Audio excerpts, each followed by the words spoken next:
Henffych Hawdd a siwmai a chroeso I wers 4. Hyd yn hyn fe fuon ni'n mynd i'r afel ar nitty-gritty o greu cynganeddion traws a chroes. Mae'r ddwy gynganedd honno'n disgyn I gategori y cynganeddion cytseiniol.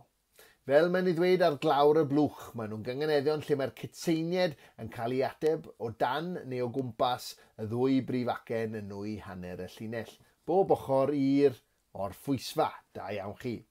Mewn gwirionedd fe ddechreuon ni'r gyfres o'r gwersi hyn drwy ddysgu am y peth anoddaf am gynganeddu, sef dod I glywed yr acen a chynganeddu geiriau a'i cytseiniad yn gywir. Ond deall pwys yr acen yw deall siwt I gynganeddu. Ond o ddechrau gyda'r elfennau anoddaf, bydd y gweddill nawr yn gwneud mwy o synwyr I chi a gobeithio'n teimlo'n haws. Mae'n well gen I hynny na dechrau gyda'r elfennau haws y myd y gynganedd ac yna digeloni pobl drwy ddod at y nitty-gritty a geiriau i'w hateb. Marc llawn os glywch chi gynghanedd yn fyna. Nawr fod eich clustiau wedi tiwnio I glywed y gynganedd, hoffwn neu tiwnio fymryn yn fwy nawr I rando mas am odle. Gan taw ateb odl ar yr acenion o fewn llinellau byddwn ni heddi. Dyma gyflwyno chi felly y gynghanedd lusg. Mae rhain difrio'r gynghanedd lusg a mae hi yw'r gynghanedd symlaf o'r 4 math o blith y gynghanedd draws, croes, llusg a sain. Ond mae hi'n un handi i'w gwybod ac yn gallu bod yn bersain ac yn addurn pwrpasol a defnyddiol mewn cerdd. Gall arafu rhythm llinell neu dorri ar y clecian cytseiniol parhaus sy'n dod o ddefnyddio dim ond y gynghanedd draws a chroes. Taw ateb odloneir, mae deall yr acen a lle mae'r acen yn syrthio mewn geiriau yr un mor hanfodol I allu creu'r gynghanedd lusg. Nawr mae nifer o fy hoff linellau mewn barddoniaeth Gymraeg yn creu cynganeddion llusg fel y canynol. Pan feddwn dalent plentyn, gan Gerallt Lloyd Owen, dechrau awdl afon ynde. Pan feddwn dalent plentyn. Mae alaw pan ddistawo. Tybed ydych chi'n gallu dechrau clywed beth sy'n creu'r gynghanedd o fewn y llinellau yma, beth sydd yn creu y gynghanedd lusg. Pan feddwn dalent plentyn. Ydych chi'n clywed I? Mae alaw pan ddistawo. Llinell gan Dic Jones fyna. Un arall gan Dic. Coed mi hangel yn felyn. Coed mi hangel yn felyn. Mae arch yn ystrad marchell. A sdim ots yr un ffagotsen. Sdim ots yr un ffagotsen. Chi'n clywed yn y llinellau yma fod yna odl yn rhan gyntaf y llinell neu yn flaenorol yn y llinell, a wedyn yr odl yna'n cael ei hateb ar y goben yn y gair olaf yn y llinell. Felly, talent plentyn, alaw distawo, coed mi hangel yn felyn. Mae arch yn ystrad marchell, dim ots yr un ffagotsen. Felly, dewch I ni greu eich cynghanedd lusg gyntaf. Y peth cyntaf I wybod yw fod rhaid cael gair di-acen, a'r geiriau di-acen yw lle mae'r pwysles ar y goben ar ddiwedd y llinell. Y reswm am hynny yw am ein bod ni eisiau odli rhwng yr orffwysfa, rhwng hanner cyntaf llinell, yng nghanol y llinell, a'r goben yng ngair olaf y llinell. Felly, I ddechrau, dewisiwch unrhyw air di-acen, sef gair sydd y pwysles ar y goben, y sillaf olaf ond un. Fe ddewisa fi tawelwch. Mae croeso chi ddefnyddio'r un gair a fi os chi moyn, neu ddewis gair arall. Felly gosodwn y gair I chi wedi dewis, neu'r gair tawelwch yn farchos I fel gair olaf y llinell fel hyn. Felly dynodaf y sillafau gwag i'w llenwi a wedyn gosod tawelwch ar ddiwedd y llinell. Yr un sydd angen I wneud nawr yw dweud y gair tawelwch mas yn uchel a chi eisiau clywed pa sŵn sydd ar y goben. Tawelwch. Gwedwch chi fe mas yn uchel? Tawelwch. Da iawn. Y sain y glywir I chi'n clywed ar y goben yw el. Tawelwch. Tawelwch. Ynddo fe. Iawn, tair sillaf tawelwch. Nawr, yn syml iawn, mae angen canfod gair sy'n nodli a gair y goben tawelwch. Gair felly yn yr achos hwn sydd ar yr odl el. Gallwch ddewis pob math o eiriau megis angel, twnnel, magnel, gorwel, yr enw nel neu'r gair del ac yn ymlaen. Enghraifft, mor ddel ydyw'r tawelwch. Iawn? Cofiwch, nag eich chwilio am eiriau lle mae yna fel elwch ar y goben, i ni moyn i ateb, i ni moyn i odl, fel prif odl ar ddiwedd llinell i ffitio mewn i'r goben. Felly, fe ddiwysau i angel, a rhoi'r gair angel just o flaen yr orffwysfa, sef diwedd rhan 1. Gyda'r angel daeth tawelwch. A'r angel daeth tawelwch. Chi'n clywed fyna, diwedd rhan 1, a nag ni'n becso nawr am ateb yr na'r eng, i ni'n becso nawr am yr odl el. Felly, el yn ateb elwch. A'r angel daeth tawelwch. O ddweud y llinell yn uchel, fe glywch i'r patrwm, lle mae diwedd rhan 1 o'r llinell angel yn odli i'r goben yn rhan ola'r llinell, sef diwedd rhan 2. Mae'n un syml ond mae'n hyfryd. Allwch chi newid y gair angel i camel. Daw'r camel mewn tawelwch. Daw'r camel mewn tawelwch. Dal yn creu cynganedd lusg, ond mae'n newid naws y thymlad y llinell falle, ond mae dal yn gynghanedd gywir iawn. Daw'r camel mewn tawelwch. I ni'n clywed camel tawelwch. Iawn? Reit, ceisiwn eto. Tro hwn, gosodwch y gair gorwel ar ddiwedd y llinell. Iawn? Gorwel ar ddiwedd y llinell. Beth yw'r odl ar y goben yn y gair gorwel? Gorwel. Felly'r odl yw or, da iawn, gorwel. Iawn, felly gosodwch gorwel ar ddiwedd y llinell. Yn awr, ewch ati i odli gyda goben y gair gorwel. Ceisiwch eiriau sy'n gorffen felly ar sain or. Felly, barod â chi, ewch i wneud eich tas, cymrwch saib o'r fideo, gwasgwch pause a bant â chi.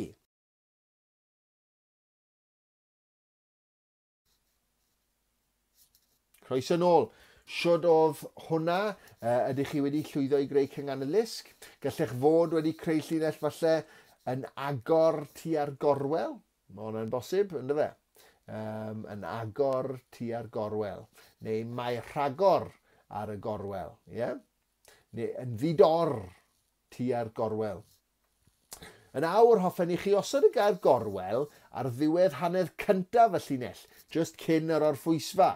Felly, yn wahanol i lle ni wedi bod yn gosod gorwel a tawelwch o'r blaen, i ni nawr yn gosod gorwel ar y dechrau.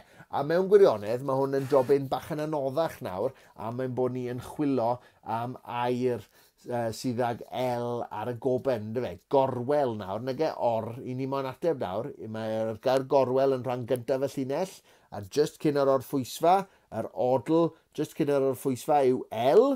Felly nawr i ni chwilo am air sydd ag el ar y goben. Nawr, gyda fach fe osodwyd y gair tawelwch ar ddiwedd y llinell. Gallai hynny digwydd bod weithio. Y gorwel a'i dawelwch. Y gorwel a'i dawelwch. Ond gan ein bod ni eisios wedi defnyddio'r gair tawelwch, mae angen i ni ganfod gair arall.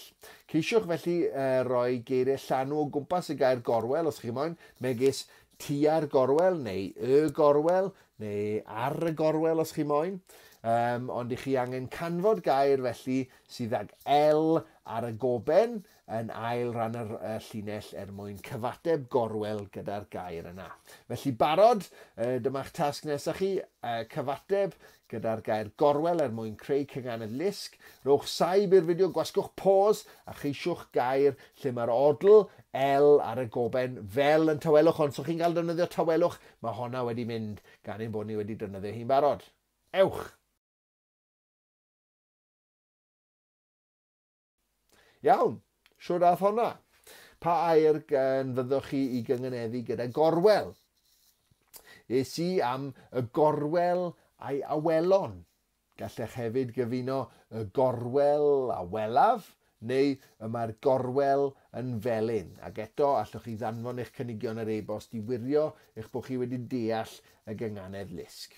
Nawr, mwyn atgyfnerthu hyn, cewch chi nawr fynd ati i greu eich cynganeddion lusg eich hunain heb o fi yn rhoi'r geiriau yn eich ceg neu yn eich llinell o leia. Felly y dasg nawr, creu tair llinell o gynganedd lusg ar y patrwm y gyflwynwyd. Iawn? Ond dwi ddim am roi unrhyw eiriau i chi. Dwi eisiau gweld os ydych chi'n gallu i deallu. Barod i rai saib ar y fideo drwy wasgu pause? Ewch!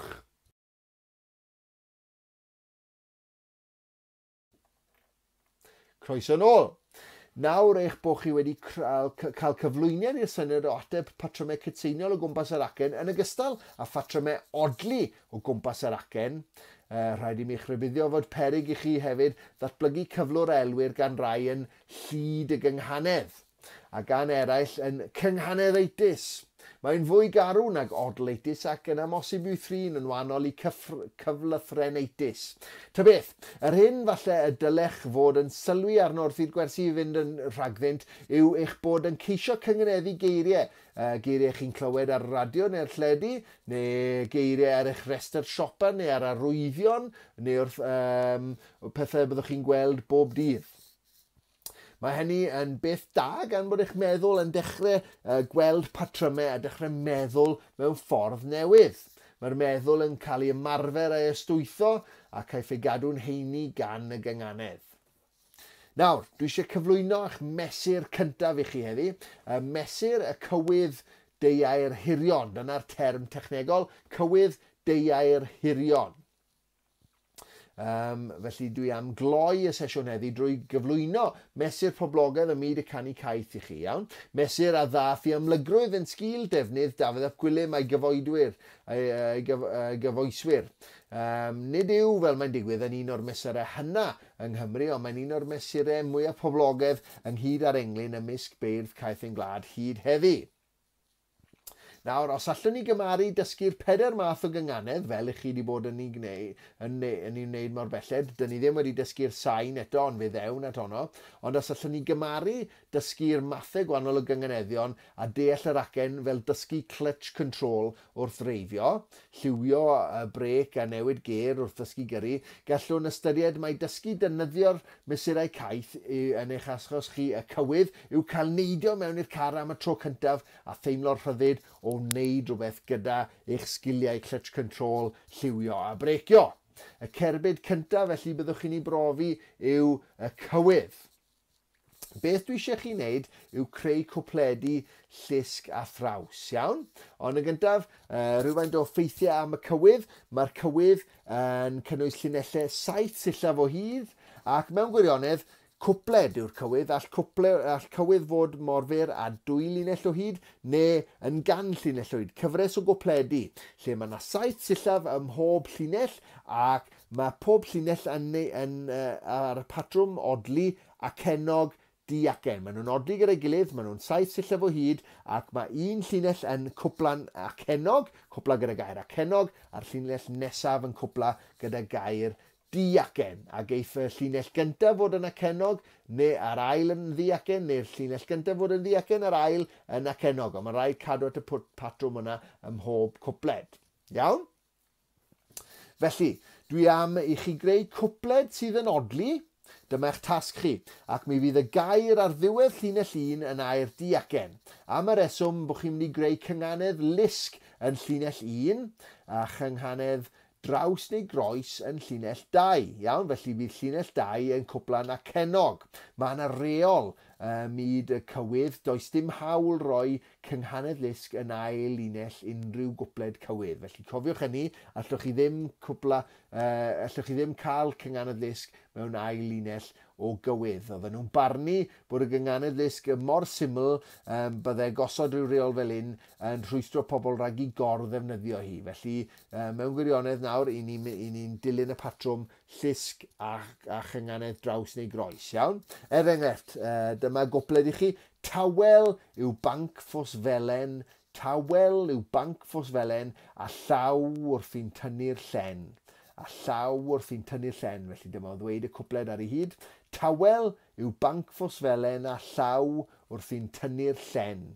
I ni'n clywed yr tawel a banc ffos felen, yr odl L yn tawel yn odli gyda goben banc ffos felen, a wedyn yr ail linell, cynghanedd draws fantach, syml iawn, a llaw wrth i'n tynnu'r llen. A llaw, L acen, yn neidio draws yr R, F, N, T, N, R, ac i ni'n canfod yr ll ar ochr draw, llaw wrth i'n tynnu'r llen.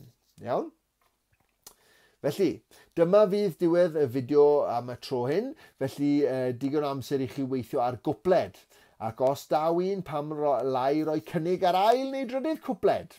A wedyn gewch chi fynd i orwedd mewn stafell dywyll a flanel wleb dros eich llyged. Ond gobeithio ddim. Gobeithio eich bod chi'n dechrau teimlo eich bod chi'n deall y gynganedd.